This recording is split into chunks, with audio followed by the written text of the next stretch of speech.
हल्द्वानी से भी बड़ा खेल मुजफ्फरनगर में होना था। एक महिला ने ऑर्डर करवाया था खास सामान। एसटीएफ को आई कॉल, साहब बंद बोतल के ऊपर लगी है घड़ी, दो लोग मिलकर कुछ बड़ा करने वाले हैं। जिला मुख्यालय से दौड़ी गाड़ी, दर्जनों जवानों से भी नहीं सुलझी गुत्थी। मेरठ से बुलाई गई स्पेशल टीम।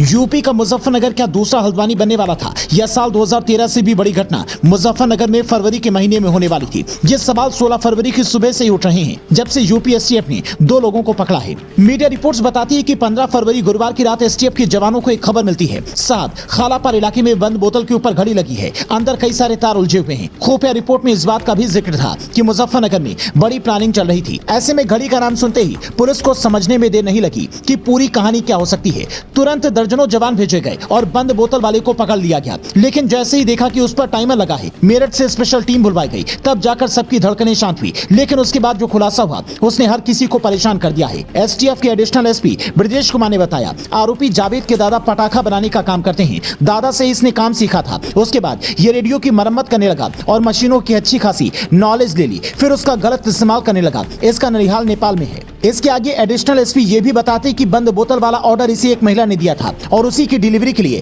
ये घर से निकला था। तभी जवानों ने उसे पकड़ लिया। अब पुलिस की टीम इस माथापच्ची में लगी है कि आखिर वो महिला कौन है जिसने ये ऑर्डर दिया है। क्या हल्द्वानी की तरह बुर्का वाली महिलाएं यहाँ भी माहौल बिगाड़ना चाहती थी? क्या हल्द्वानी का मास्टरमाइंड अब्दुल मलिक का इस मामले से कोई लेना देना है, या फिर कोई और है जो योगी राज में इस तरह के मामलों को अंजाम देना चाहता है? जावेद ने जो खुलासा किया है वो इस बात का सबूत है कि प्रदेश के युवाओं को किस कदर बरगलाया जा रहा है, उनकी नॉलेज का गलत इस्तेमाल किया जा रहा है। यूपी एसटीएफ के सामने सबसे बड़ी चुनौती सिर्फ जावेद से राज उगलवाने की नहीं है, बल्कि इसका नेपाल कनेक्शन खंगालने की भी जरूरत है। क्योंकि आज भी यूपी और अलग अलग प्रदेश से भागे हुए प्रदेश के बड़े बड़े माफिया नेपाल में शरण लिए हुए हैं। चुनाव से पहले मुजफ्फरनगर में इस तरह के आरोपी का पकड़ा जाना कई सवाल खड़े करता है। क्योंकि सहारनपुर का देवबंद कई बार सुर्खियों में रहा है, वहां पर कई बार छापेमारी भी हुई है। इसलिए आसपास के जिलों से भी जावेद की कनेक्शन खंगाले जाने की जरूरत है, ताकि ये पता चल सके कि कहीं इसके तार पाकिस्तान के किसी संगठन से तो नहीं जुड़े हैं। ये एक इत्तेफाकी है कि एसटीएफ के मुखिया अमिताभ यश को यूपी का एडीजी लॉ एंड ऑर्डर बनाने का आदेश उधर योगी सरकार ने जारी किया।